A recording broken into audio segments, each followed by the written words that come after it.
Nakabalik na nga sa wakas ang Los Angeles Lakers sa ika-5th seed sa Western Conference matapos nilang maipanalo ang game laban sa Philadelphia 76ers nang mag-step up dito sina Austin Reeves sa second half ng laro.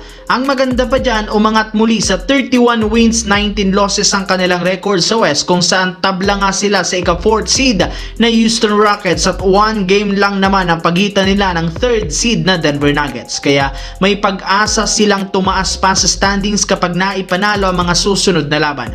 Inaasahan rin namang maglalaro sa kanilang lineup next game ang kanilang pinakabagong player na si Luke Kennard. At kasabay ng pagtatapos ng laban, may ilang mga malalaro ng Lakers ang umamin sa media na natuwa sila sa ginawang pagbabago at move ni Rob Pelinka, especially si LeBron James na aminadong masaya sa nakakuha silang muli ng isang legit na sharpshooter na si Luke Kennard na tumitira ngayon ng 50% shooting sa long range. Naniniwala ito na malaki ang may tutulong ni Kennard para maisaayos ang problema lalo sa shooting nitong nagdaang araw. Sa kabilang banda, hindi nga talaga hinintay pa ng Dallas Mavericks lalo ni Coach Jason Kidd ang pagbabalik ni Anthony Davis sa lineup at pagsasama nilang muli ni Kyrie Irving sa team matapos nilang i-trade agad papunta sa Washington Wizards si Anthony Davis.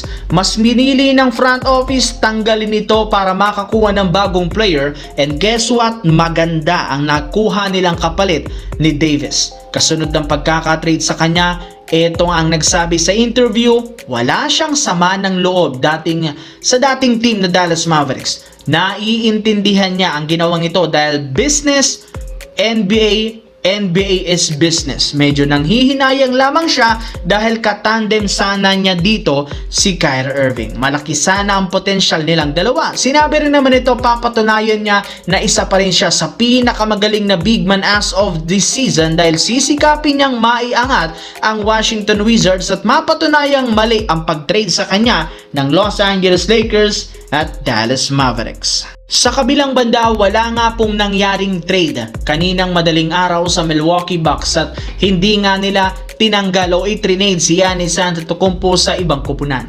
Busy rin sana ang team na ito sa pakikipagnegosasyon at tinitingnan ang mga offer ng ibang koponan para makahanap ng saktong kapalit ni Giannis. Dahil dyan may lumabas na balita na posibleng hindi matuloy at hindi nga talaga natuloy ngayong trade deadline ang kanyang trade. Sinabi ni Giannis gusto pa rin niyang manatili sa Milwaukee Bucks, ang prangkisa na bumuhay at nagbigay sa kanya ng oportunidad na maging isang all-star. Kaya parang ginulo lang naman ni Giannis Antetokounmpo ang trade market kahit wala pa itong balak na lumipat na ibang kupunan ngayong season. Sa madaling salita, sayang lamang ang naging oras ng ibang kupunan kagaya ng Minnesota Timberwolves, Golden State Warriors at Miami Heat sa pakikipagnegosasyon sa Milwaukee Bucks, lalo pat wala nga talagang balak sa una pa lang ang Milwaukee na kunin ang mga offer nito.